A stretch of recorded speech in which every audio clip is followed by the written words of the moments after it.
One of the great privileges of working at History Hit and making films together with our team at Timeline is the access we get to extraordinary historical locations. Like this one, Stonehenge. I'm right in the middle of the stone circle now. It is an absolutely extraordinary place to visit. If you want to watch the documentary like the one we're producing here, go to History Hit TV. It's like Netflix for history. And if you use the code Timeline when you check out, you'll get a special introductory offer. See you there. In 43 AD, the Romans invaded Britain, along with 40,000 men and a load of elephants, all packed into 1,000 ships. They landed down the road at Richborough here in Kent, but immediately after that, no one's really sure what happened, mainly because no Roman forts have ever been found here in southeast England. That is, maybe until now, because archaeologist Paul Wilkinson has got a theory that this hilltop at Sindale may be the site of the first Roman fort ever built in Britain. He's invited Time Team to use their expertise and experience to test his theory, and we're going to need every minute of our 3 days to do it.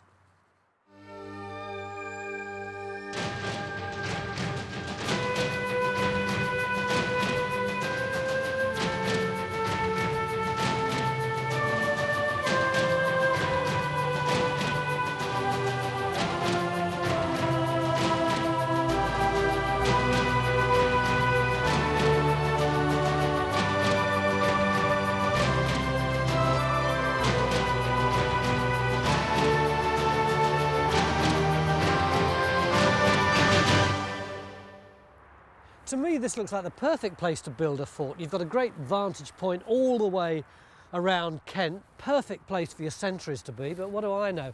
The person that we really need to talk to is Paul. Paul, why do you think there's a fort here? Well, because I've dug a trench through here, and underneath the turf we've got a very, very nice Roman ditch. And right at the bottom of that ditch was, in fact, Claudian pottery. This is the first trench that you dug? Exactly where you're standing now. Well, graphics have done me the kind of map that I'd understand here. Yes, we're just stood on this trench here, and behind us is the other trench we dug, and by joining up the profiles of those, we could actually see exactly where the Roman ditch ran, and we did exactly the same thing on the east side. Yeah, but two ditches doesn't make a fort, does it? Why are you so convinced that there might have been a fort here? Location. You know, 43 AD, the Roman army landed at Richborough, marched along the North Kent coast, and it's exactly a day's march to Sindale, where we're standing now. And the Roman fleet would have used the best anchorage along the coast, which in fact is just downhill from here. So this could be the place that they very first camped after they arrived in Britain? This is the first overnight stop of that Roman invasion. It would be fantastic if we found it, wouldn't it? I mean, it'd be a real big story for British archaeology. It'd be wonderful. Over recent years, Paul's been excavating a 3rd to 4th century Roman town nearby, but he's never had the resources to properly test his ideas about this hill, so understandably this is the start of a big 3 days for him. The prospect of finding evidence connected with one of the biggest events in British history has got Victor fired up too. And possibly even carried away. But it's this huddle of Time Team archaeologists who are here to test Paul's theory. This is the only one that's got actually Claudian pottery from it, isn't this V-shaped one? That looks... The case for a Roman fort is very much still to be proved, and knowing this lot, they'll take some convincing. The key thing is how long it took them here, for how much trouble they had, because Dio does tell us there was a lot of guerrilla warfare going on here. The Britons retreating into what he calls swamps and forests. Now, does he mean round here? Does he mean further west? So we don't know whether they got here in a couple of days or whether it took a couple of weeks. So what do they think of our chances of finding the first Roman fort built in Britain? No, it's a really exciting idea. I love the idea of finding an early Roman fort, perhaps the first one in that whole Roman conquest, but it's going to be incredibly difficult to pick out. It's a 360-year period of history, and we're talking about a place that might have been occupied for just a few weeks, 1 year, maybe a couple of years at the outside. Really tough. So already he's starting to rubbish the idea of the first Roman fort. Yes, what about a Roman fort, though? Can we find that? Oh, definitely, because there's some key forensic tests we can apply to the archaeology, if you like, to show whether it's a fort or whether it isn't. Yeah, I mean, what are the diagnostic traits? First of all, a fort has defences, so it's going to have a rampart around all 4 sides of earth, and outside that, double ditches, one ditch, another ditch outside that. In each side, there'll be a gateway, timber gateway built with big, massive timber posts. In each corner, there'll be a tower rising out of the rampart to give views to the outside.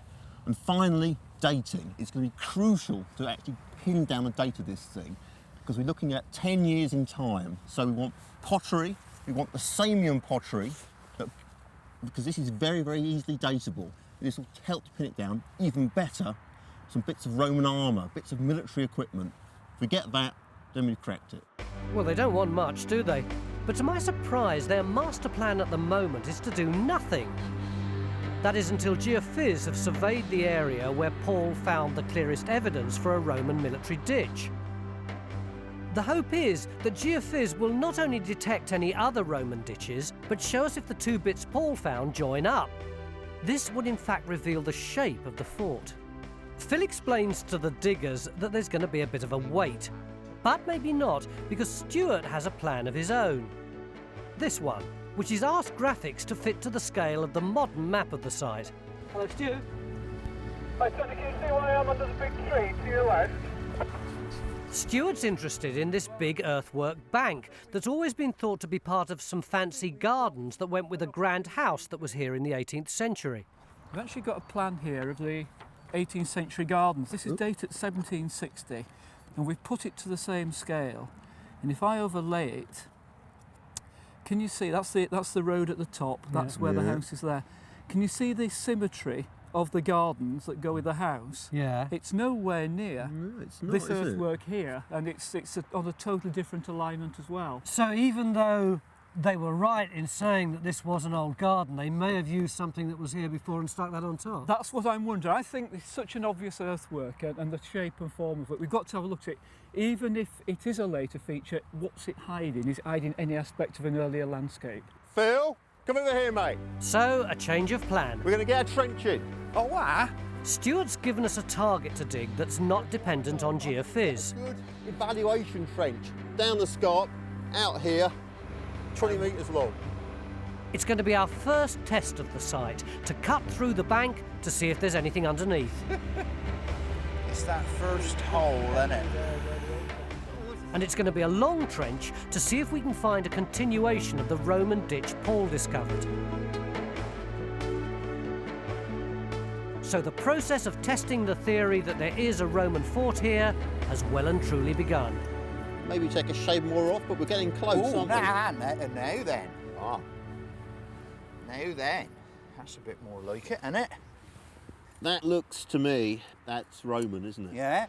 In the incident room, the evidence Paul found is under close scrutiny by Roman fort expert Tony Wilmot. You've got a nice crisp V-shaped profile. You've just got the beginnings of the little square-cut ankle breaker at the bottom. But the eye's really drawn by the fact that somebody's been keen and scored these lines into the section and scored the interpretation into the section. That's a digger, not a Roman. Of course, it does slightly draw your eye. And another photograph which goes a bit deeper, you can see that there's a little bit of the ditch which hasn't been scored below it. There's a straight line. The expert's opinion is that Paul's Roman ditch is even more convincing than the way it was originally interpreted. The only Roman military ditch I'm aware of is this one, as depicted on my idiot's guide, with a steep side where the attacker falls in, and a shallower side, the only way out into the line of fire. But there are 3 different types, and it's the middle one here that fits best with what Paul's found. So you reckon we've definitely got a military ditch on the west? Well, it's a very, very, very good candidate. Very good indeed. Is it one of the double ditches belonging to a Roman fort like this? What we need is a Geophys plan of the ditches, and it looks like we won't have to wait too long now.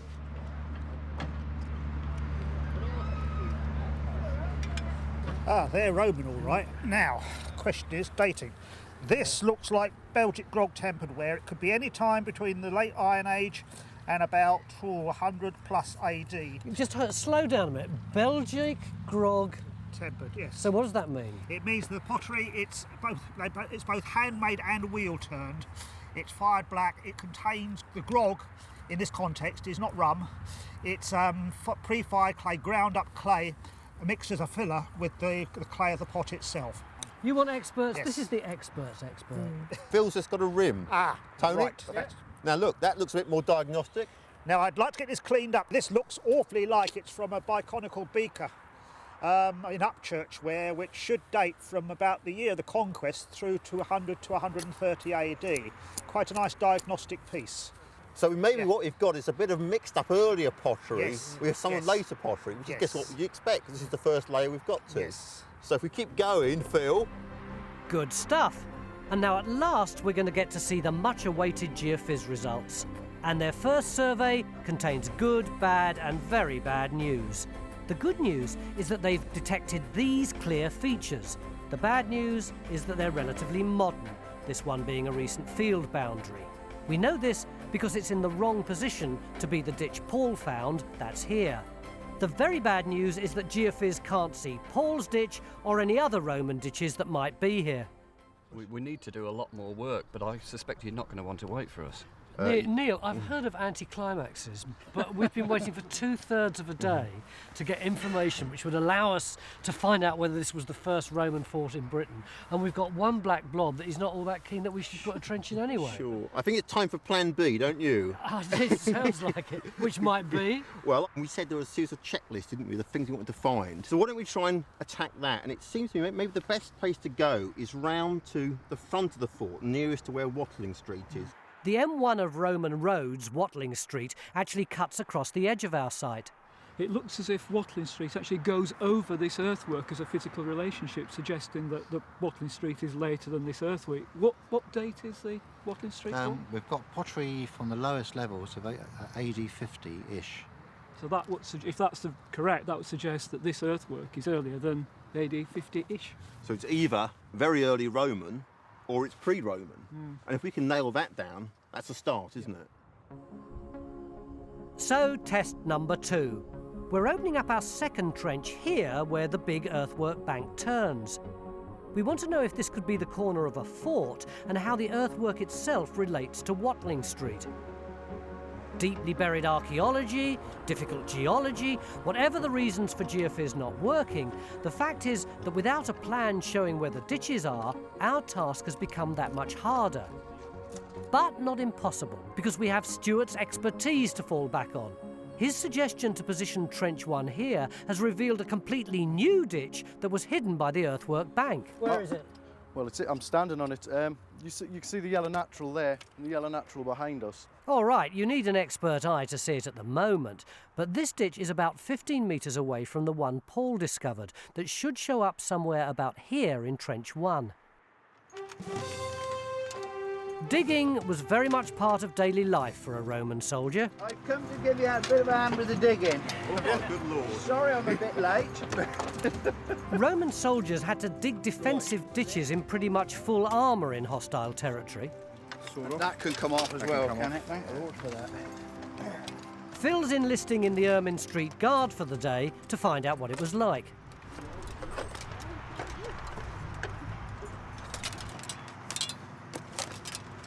This is a funny old tool, isn't it? Is this as near as you can get to a Roman spade? It's the nearest we've found, as far as I'm aware. It's definitely a digging tool.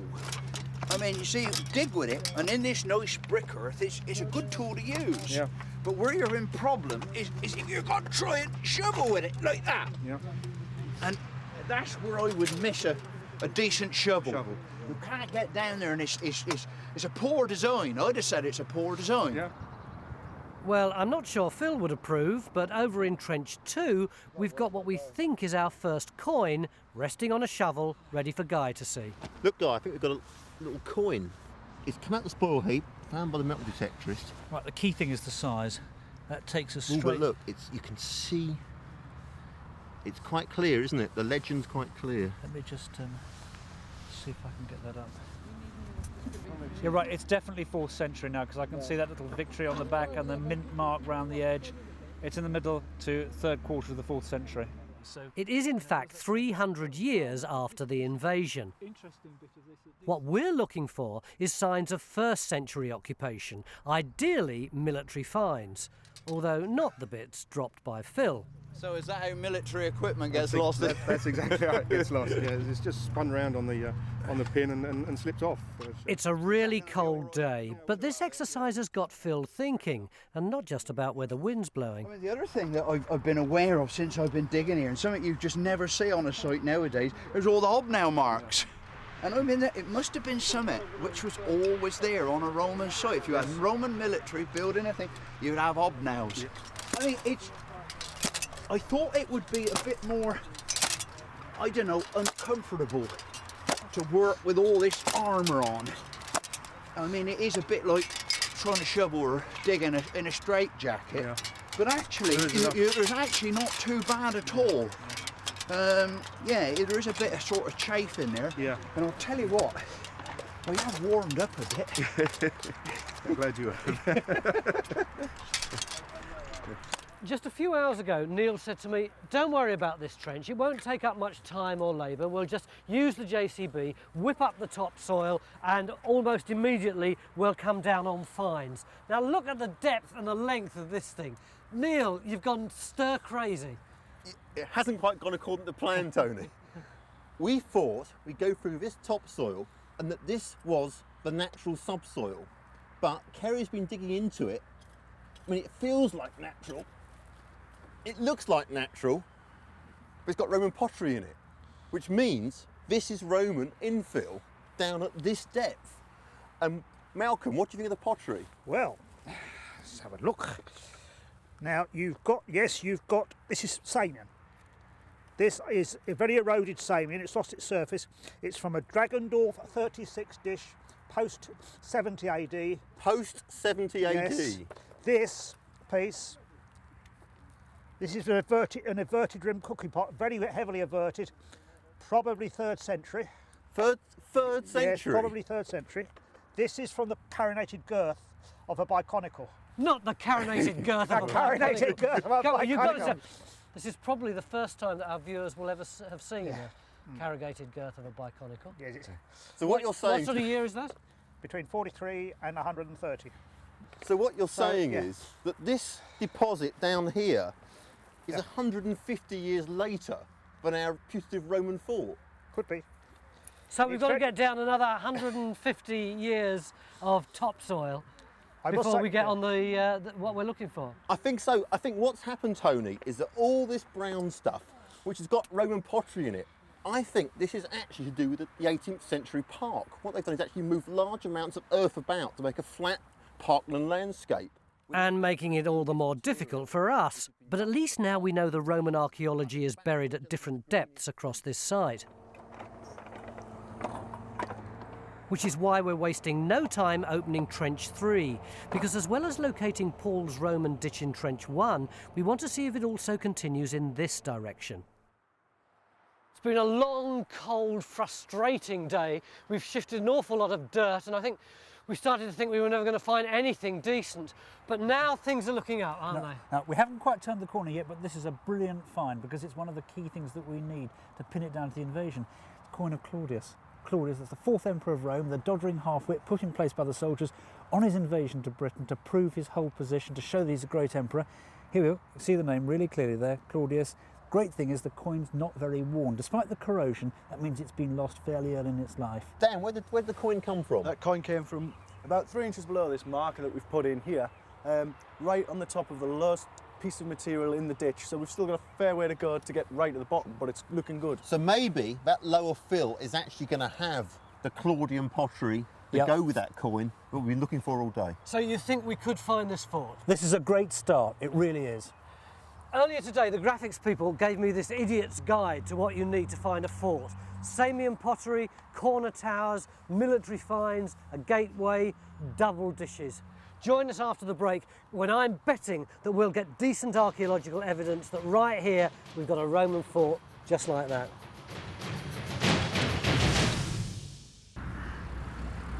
Beginning of day 2 in our search for the first Roman fort ever found in Britain.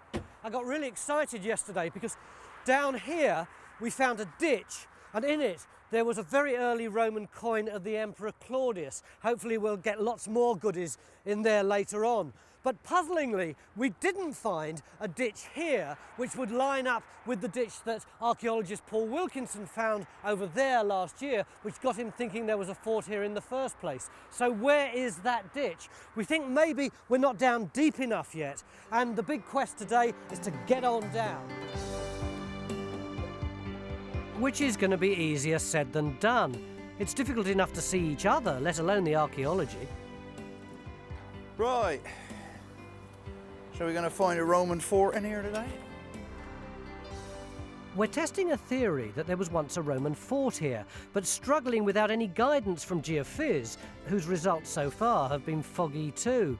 At the moment, they can't explain why they're not able to detect the Roman ditches that we know exist on this site. So we're looking for any other clues that might help us. The idea that there was a fort here isn't a new one. Back in the 1800s, various antiquarians thought the Roman army had been here. This is in 1874, and it says, although the Roman camp's known more by tradition than by remains actually existing today, it's still traceable round the garden and the stable yard. Paul Wilkinson's theory is influenced by the fact that over the last few years he's been excavating a 3rd to 4th century Roman settlement running alongside Watling Street, and he believes it to be the Roman town of Duralevum. We knew already that there's Roman cemeteries to the north there, and so, we're looking at a settlement pattern already. The Duro place name is an Old English name meaning fort or camp, and it's another reason Paul thinks there may have been a fort here. On a more practical level, Stuart's been looking at the possible shape of a Roman fort on our hilltop. Although the stand-up playing cart shape is fairly dominant, there are a number of examples here where they're completely different. We've got a trapezoid shape there, one that almost looks like a cricket bat. And the Roman engineers were very practical people. If there is a fort here, they may have tailored it to suit the shape of the ridge, which points in that direction. So we may actually have something which is that kind of trapezoidal shape.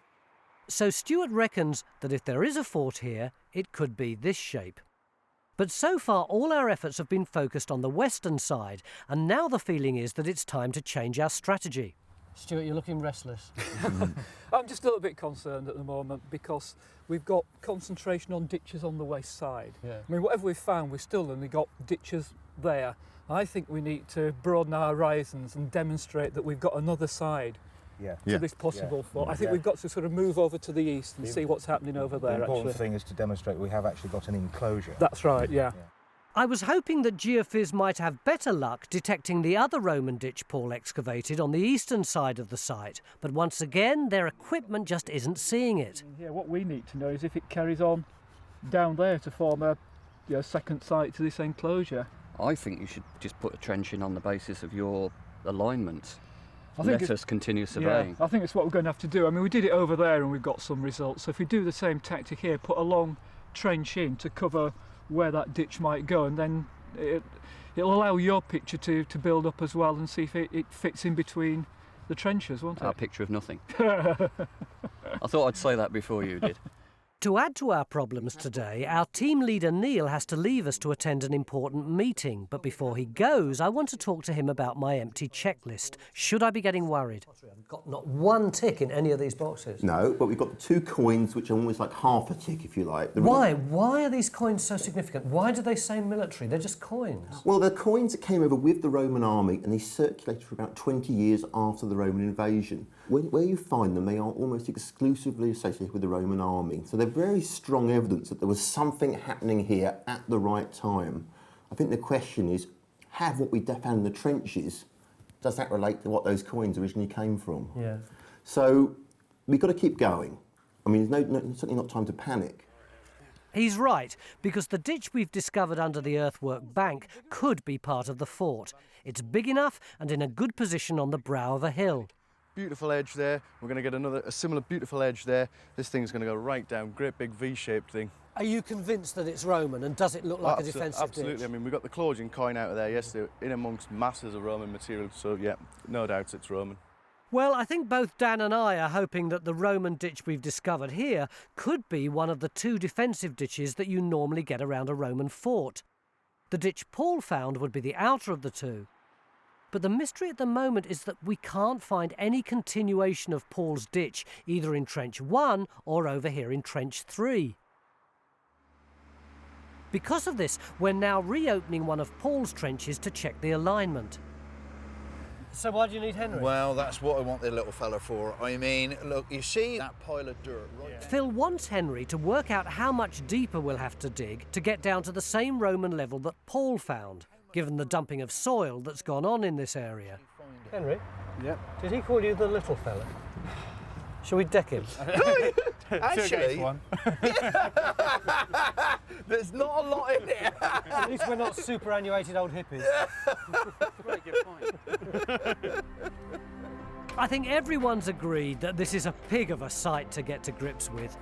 Not just the landscaping, but also the changing geology makes it difficult to read. But we have to remember it is worth the trouble. Finding evidence of a Claudian fort here would be major news, because so little's known about the Roman invasion of 43 AD. What do the historians of the Roman period actually tell us about the invasion? Well, our main source is Dio Cassius, a Greek who wrote about 160 years after the event. That's pretty well all we've got. It's a very interesting question, because really there's only a couple of pages and it doesn't tell us any of the information that you or I or any other archaeologist or historian would be desperate to have, which is like exact geographical information for where they landed. All he tells us, for example, is that they came in 3 waves. I mean, he doesn't even tell us the number of troops. You'll often read in history books that it was 40 or 50,000 men. Well, that's based purely on working back from legions and soldiers that we knew were around here, probably the best part of a generation later, and a side reference that suggests there were roughly the same number of legionaries and auxiliaries involved in the conquest. So that's where the figure of 40,000 has come from, not from a Roman historian. Where does that leave Sindale? Well, you know, it's a key route across North Kent. I mean, they're going to have to end up controlling it. Remember that the coastline's very different at that period. Well, the coastline would have been closer then, wouldn't it? Because the sea levels were higher. Very important for the Roman supply bases to be close to the coast because they would move most of their bulk materials by sea. So this is a key road route and a key sea route. So Sindale must have played, or any fort along here, whether there's a fort here or whether there's a fort somewhere else, controlling this route would have been vital to the progress of the invasion as the men and materials start to be moved in. Again, just like the D-Day landings in 1944, you've got to get all that stuff in and control it. We've just about re-excavated Paul's old trench, and we can actually see the bit of ditch he originally discovered. And now we've done this, of course, Phil announces he thinks he's finally found the continuation of it over here in Trench 1. Whoa, what's that? Our first bit of Paul. But at least we can now check its alignment. So with Phil's trench in the distance and Paul's old trench in the middle, we can see why we haven't found it in Trench 3. So if we line the two up, the ditch should come through just come here. there, which explains why we didn't find it Absolutely. in that trench we Stopped a metre and a half too short. At long last, our diggers have got smiles on their faces. Is it just because the sun's come out, or have we actually got more evidence for our fort? I think we're starting to get some more evidence now. The ditch up here in Trench 1 is resolving itself. It's a ditch. It's carrying on down. Where Phil is down there, we've got a ditch which is slightly curving in. It was confusing because it's right on the edge of an existing landscape feature. So you've already got a drop, and they're cutting the ditch into the edge of the drop to sort of accentuate it. If you came to this cold Yeah. and just saw the evidence that we've got in the ground now, would you think, looks to me like we've got a Roman fort? I need more, I'm afraid. I need more of the circuit. We really need to get the profile of Phil's ditch to see if it's the same as the profile of Paul's ditch. But at last, we do seem to be getting somewhere. For the first time, I'm beginning to believe that there might be a Roman fort here. Oh look, the boats come right up to here even now. That's right. And this is only, what, about a mile away from our site? It is. You always can't see this sea, can you? It's like a cloud just hanging over the edge of the water there. Our little site is just a little black blob just there. If you actually add in the Roman coastline, There's no doubt that the site occupied a prime position, and it's best appreciated on our 3D model. general wetlands. That's amazing, isn't it? Because you can see how visible it would have been approaching from the coast. It's a completely different perspective, isn't it? There's a stream coming down this valley, and there still is a stream flowing through Faversham. There's a creek in there, and the vessels were able to get much, much closer to our site than they can at present. So you'd have had an army marching through the countryside, and then along the coast you'd have had support coming from the Roman boats.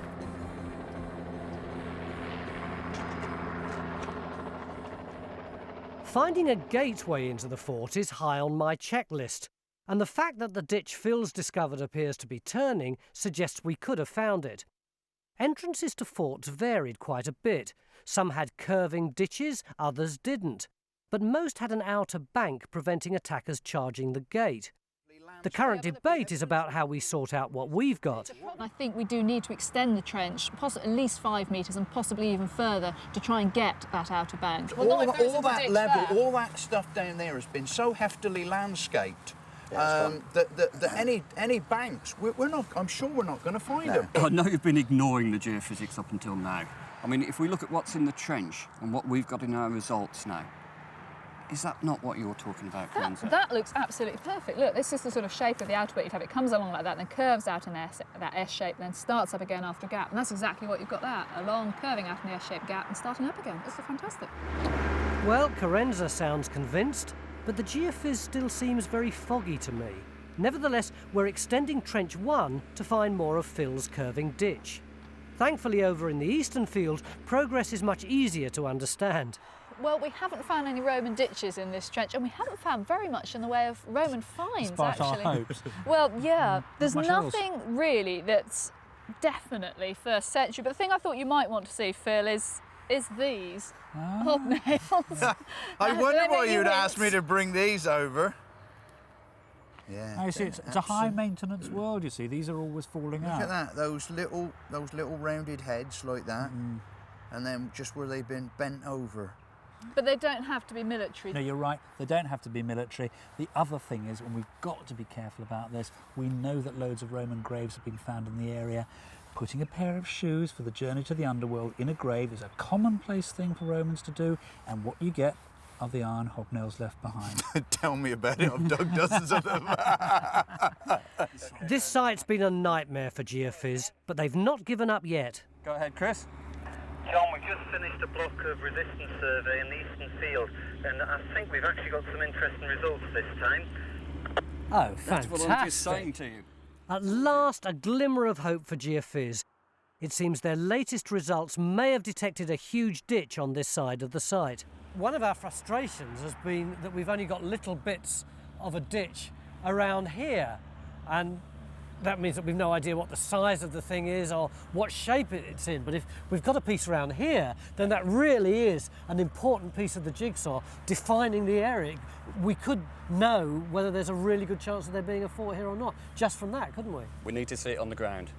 We need to see it on the ground. This has got to be a first. John nervously rushing in to see his own results. I hope this is worth it. Well, anything's worth it, isn't it? Look what we've got here. We've surveyed this huge area and we found this high resistance anomaly that's running along here. You can see in the plot. And it's, well, I mean, what is it? It's got to be. It's got to be. Show me where it is on the ground. Well, all right, okay, on the ground. Well, it's approximately going around about here, Tony. Now, it's about that orientation. So, in fact, it should be just about clipping the edge of the trench if it goes through the trench. I don't know because we've not surveyed right up to the edge of the trench, and it's all becoming too much for us today, I think. Well, I know what he means, although I think they'll have to wait until tomorrow to find out if they really have found evidence of the fort. But it's all part of the positive trend we've had going this afternoon, the feeling that we're starting to sort out the archaeology on this hill. In fact, I optimistically asked graphics to start working on a 3D model of the kind of fort gateway we might expect.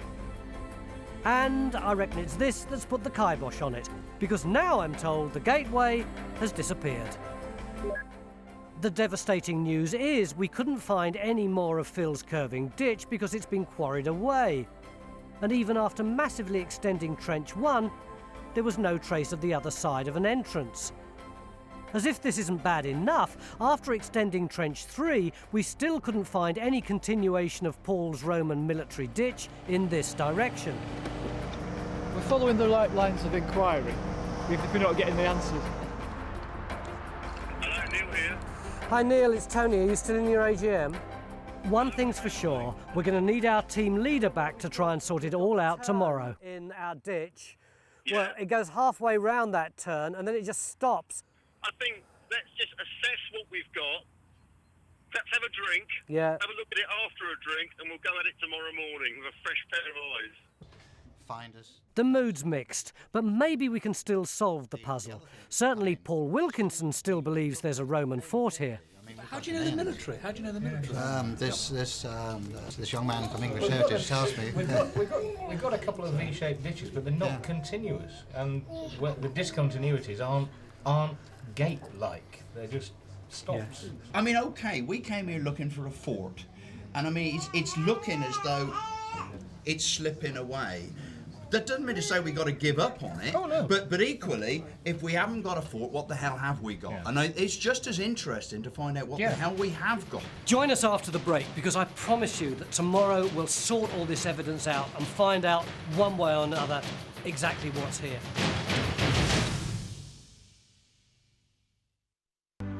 Day 3 and our last chance to try and get to grips with the archaeology on this ridge of higher ground. One of the most challenging sites I think we've ever tackled. We're testing the theory that there was once a Roman fort here, but as my blank checklist shows, the evidence is proving hard to find. Yesterday, I thought we'd established that we had a Roman military ditch stretching between these two trenches. You grant then, we got a ditch coming to here, and then where the hell does it go? I still think, I'm not convinced that the ditch in Trench 1 is Paul's ditch, just because it's cutting material that potentially is yielding later pottery. Therefore, that ditch could be 3rd century in that trench. Yeah, but... Definitely not the start to the day we were hoping for. Meanwhile, I'm driving across to the other side of the site, where we're looking for another of Paul's ditches that in theory joined up to encircle the hill like this. Carenza.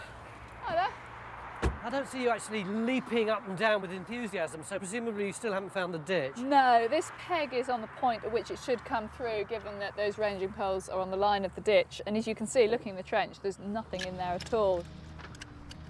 The truth is that the whole site is a big puzzle without Geophys being able to detect the ditches. But our strategy of digging long exploratory trenches to locate the archaeology seems to be paying off, because we've unearthed something intriguing at this end of the trench, and we're widening to get a better look. To me, the stratigraphy says... But the current debate is, can we make sense of this site in the time we've got left? Neil's convinced that Phil's curving ditch found yesterday is cutting through 2nd and 3rd century layers and can't be the 1st century military ditch we're looking for. So really, all we've got, going back a step now, is we're back to where Paul had it last year in his trench. I know this all sounds a bit like just chasing ditches, but I am tempted to say, let's go back between the two trenches again now, and let's see if we can find out where that ditch really goes, work from the known into the unknown. I mean, maybe it's need to prove that it's a fort. Surely to goodness, you know, we need to look at the archaeology of the site. After 2 days, it doesn't look like we have got one. Are we going to spend the rest of the 3 days arguing about whether or not it is, or actually trying to come up with something constructive to say, well, it's not a fort, but well, this is what we think it could well be otherwise? Look at the archaeology of the site and let it speak for it, yeah. As we witnessed the other day with this plucky legionnaire, Roman soldiers did occasionally lose bits of kit, but we've seen nothing in the way of military finds, and the feeling now is that the ditches could belong to a Roman farm rather than a fort. Even the big impressive ditch we found under the earthwork bank could just be a property boundary, although Dan, who excavated it, needs convincing. Well, it's still a big ditch, and it's still a deep ditch, and if it's linked with farming and landscape and field systems, for instance, I think it's just too big, and it's too clean. It still looks a bit like a military ditch, I'll grant you, but it hasn't got the context. I mean, as you say, everything else is going now, and even the pottery from it had a wide date range, didn't it? I mean, it could be Claudian, but the range means that it could be Hadrianic again. Although Dan's big ditch might continue under the earthwork bank, it's not possible for us to get at it here in Trench 2, because we've discovered, would you believe, the remains of a 4th century Roman road, and any earlier evidence would be deep beneath it. We've got metal surface, it's really nice. We've got a camber, it's coming much lower down here, it's rising up. We don't have many cobbles here, it may be ruck marks from transportation, and it's aligning in this direction. Unearthing a Roman road coming off Watling Street may not be what I was hoping for, but it is in itself a significant discovery. Another bit for Paul to add to his growing picture of Duralevum, the 3rd and 4th century town he's been excavating here at Sindale. But the whole team are now convinced that there wasn't a Roman fort here, and it's time to break the news to Paul. So I've got to say, I think we've given your ditch a good go, Paul, but I just don't think we've got the evidence that that forms a continuous line to make a side of a fort. It's a V-shaped ditch, but it doesn't have the other features. It's not continuous with, you know, gates in the breaks. A military ditch, Tony, has to go round something. The theories that have been coming out and the kind of analysis of the archaeology that we've got so far really seems to me to rip to shreds your whole reason for getting us here in the first place, which was to establish whether there's a fort here. How are you feeling about that? We can't keep going for detail of actually trying to find out which ditch is which ditch and how they all tie up. We've got to look at the wider picture. The best use of our time now, it's felt, would be to dig at the top of the hill. Excuse me being a bit sceptical, but that sounds to me like a very clever argument for saying, in desperation, we'll just sling in some random trenches for the next 8 hours. Those ditches must have surrounded something, and we've got to find out what they surrounded. Now we're confident it's not a foot. The only way to find out is to look somewhere in the middle. So we're going to excavate in the middle of the site to see if we can get any clue to what was going on here. Any information now about this hill will be useful. And the most promising news of the day has come from where we've been widening the trench on the far side of the site. But we have really started to hit some major Roman levels here. That's a bit of a big hole you got, Mars. I'm afraid so, yes. We were hoping this morning it was going to be part of this great big ditch going across the site, but it's actually turning into, it's either a well or it's a pit or it's some kind of shaft. So it's another ditch that isn't a ditch? Another one, yes, exactly. Yeah. It's going straight down and we haven't hit the bottom yet. Anything in it? That's about the best piece of pottery I've seen of this site. Just look at the decoration, it's really delicate. All those scrolls here. You see the little pair of birds on either side? You see? Little bird turning back there, another one over on this side. Hang on. These are all off the same bowl. Did you see that? No, that goes on there. There's a bit missing there, and I bet you that's the one. Look, it must have been. There we are. Oh no, we've lost a little bit in the middle. People, look, the most interesting thing about the whole thing is the way it's been riveted together. Do you see the lead rivets that have been put through? And on the top bit here, there's a hole for a lead rivet that's been missing. And what are they for? Well, it seems incredible you could take such a flashy piece of decorated bond and put these socking great rivets through it, making it really ugly. Yeah. But actually, all the way, I think right up till the 20th century, you would still rivet vessels and you can make them watertight. So a valued vessel you'd look after like that, even though it looks incredibly ugly to us. What sort of date's this? Late 1st century, somewhere Flavian period. That's actually very good for us, but it's still not back to the invasion. Well, that is by far the best find that we've had on this dig. Well, anything else? wait, there's a bone pin there. Oh, yes, sometimes you tell me something's a bone pin and it just looks like a bit of old mank to me, but that's beautiful, isn't it? Can you imagine trying to make that without breaking it? So you did it. And then we've got a ring there as well. I don't know what you think of that guy. Hexagonal. Or it's octagonal, isn't it? Yeah. It's either silver or it's silvered bronze to look like silver. The other thing that's really interesting we haven't had before so far is this. That's fantastic, because all we've had across here are bits of what we think might be fields, those gullies and ditches, that sort of thing, building. This is part of a curved roof tile called an imbrex, laid out in a row like that with the flat roof tiles called teguli on either side. An absolutely Roman form. So we've got roof tile, we've got a roof, we've got a building. What do you think we've got, guys? This looking like a quite wealthy farmhouse at the end of the 2nd century? I think that's a real possibility. With that kind of thing, that's a curved roof tile. You'd have a whole row of those up the middle of the roof and the flat tiles underneath on either side. Absolutely a Roman type. I think you've got another piece there with a fingerprint in it. We've got lots of it coming up. Right, then that tells me that there's probably a structure in the vicinity, a Roman building, and that's the first evidence we've had for that. What's so reassuring to me is that we've had these little scatters of Roman evidence up till now, but we've never really had a focus for anywhere where actually real tangible things might have been going on. That's right. So whatever this is, the new challenge is to try and make sense of it in the time we've got left. But it seems we're talking Roman farm rather than fort, and that apparently is why the geophysics didn't work. Okay, let me try and explain.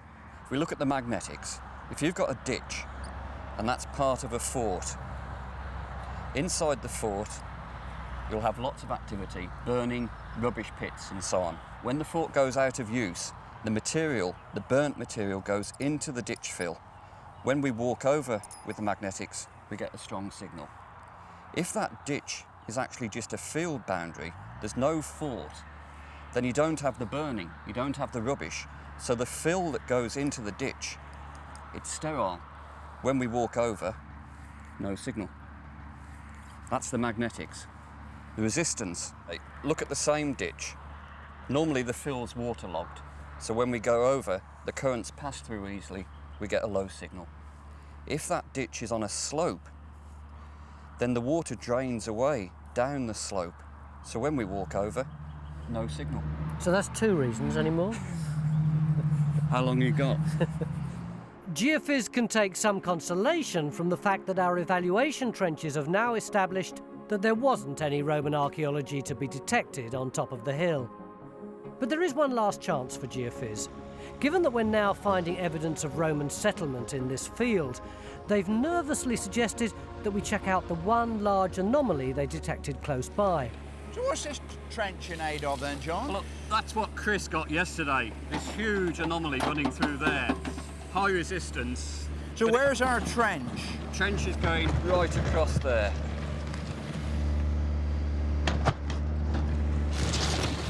Fortunately, as we haven't got a lot of time, this mystery doesn't take long to resolve. So, a Roman villa, eh?